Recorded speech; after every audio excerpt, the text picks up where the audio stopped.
A gaseous hydrocarbon gives upon combustion 0.72 gram of water and 3.06 gram of carbon dioxide.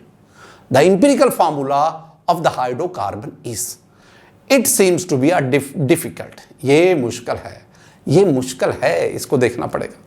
इसका ताल्लुक combustion analysis से बन रहा है। कंबस्शन एनालिसिस भी हमें हेल्प आउट करता है ना एम्पिरिकल और मोलिकुलर फार्मूला फाइंड आउट करने में। आज की डिस्कशन का this one is the most important question. अब जरा इसमें देखें, मैं आपको समझाने की कोशिश करूंगा, और अगर ये मैं बात समझा गया, ये एमसीक्यू समझा गया, तो ये मेरे लिए बहुत बड़ी बात होगी कि मैंने बच्चों को ये क्वेश्चन समझा दिया। देखो, एक हाइड्रोकार्बन है, मैं उसको CH HC लिख लो या CH लिख लो, हाइड्रोकार्बन, इसकी कंबस्शन होती है और हमारे पास कार्बन डाइऑक्साइड बनता है और साथ ही साथ हमारे पास वाटर बनता है। ये चीज आ गई।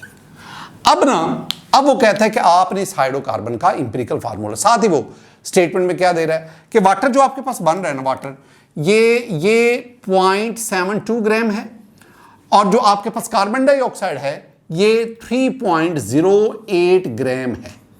मालूम क्या करना है हमें, इसका इंपिरिकल फार्मूला चाहिए। इंपिरिकल फार्मूला मैं ना एक आपको एक टोटका बताता हूं, एक अंदाज मेथोडोलॉजी बताता हूं कि कैसे आप इसको सॉल्व करेंगे। First of all you have to calculate number of moles of carbon dioxide and number of moles of water. अब how to calculate number of moles of carbon dioxide, कैसे कैलकुलेट करें? Very simple, given mass 3.08 divided by molar mass of carbon dioxide 44। जितना mass दिया गया है उसको molar mass पर divide करें, नंबर ऑफ मोल्स आ जाएंगे, ये आपको पता है। अब इनको आपने काटना है। ये थोड़ा सा अब सावधान है, जो बायो के स्टूडेंट होते हैं उसके लिए ये मैथ जो है ना, मैथमेटिकल वर्क बड़ा तकलीफ दे होता है, दर्द सर होती है, लेकिन कोशिश तो करो ना। मैं आपके साथ मिलता हूं, पहले आप इसको आहिस्ता 2 पे करें। 2 2 ज़र 4, 2 2 ज़र 4। अब इसको 2 पे करें, 2 1 ज़र 2 या 2 1 ज़र 2, ये 10 हो गया। 5 2 ज़र 10, 4 2 ज़र 8। अब फिर 2 पे करें, 2 1 ज़र 2, 2 1 ज़र 2, ये 11 हो गया।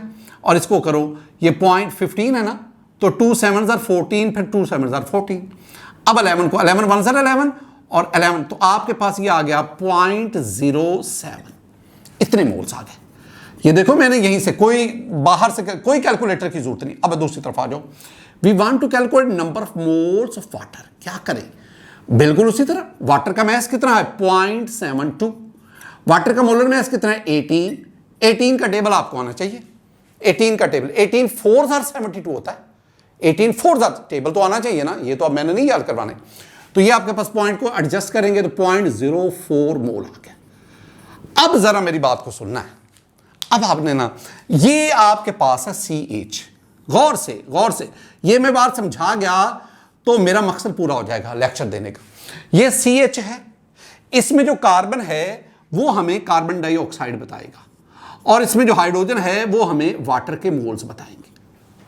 अब कार्बन डाइऑक्साइड के मोल्स कितने हैं? आपके पास कार्बन डाइऑक्साइड के मोल्स हैं 0.07। ये कार्बन, इसका मतलब है कि ये 0.07 इससे आए हैं। कार्बन डाइऑक्साइड में एक कार्बन, और इसका मतलब है ये 0.07 हो गए। और दूसरी तरफ हाइड्रोजन, ये वाटर, और वाटर हमारे पास कितना है? वो 0.4। लेकिन यहां एक प्रॉब्लम है, इधर हाइड्रोजन 1 है, इधर 2 है, तो भाई इसको 2 से मल्टीप्लाई कर दो तो ये आपके पास क्या हो जाएगा? 0.08 हो जाएगा। अब 2 चीजें आ गई। इसका मतलब है ये जो हाइड्रोकार्बन था, इसमें जो कार्बन है वो 0.07 और इसमें जो हाइड्रोजन है वो 0.08। दोनों के रेशियो ले लो, यानी ratio of carbon and hydrogen, वो अगर आप लेंगे तो आपके पास कार्बन कितना है? 0.07 और हाइड्रोजन कितना है? 0.08। इसको कट करेंगे तो कार्बन 7 और हाइड्रोजन क्या है? 8। यानी C7, कार्बन 7 और H आपके पास क्या आ गया? 8 आ गया। तो ये आपके पास इसका इंपिरिकल फार्मूला आता है। स्टूडेंट, अगर आप इसको देखेंगे तो your correct option is B, C7H8।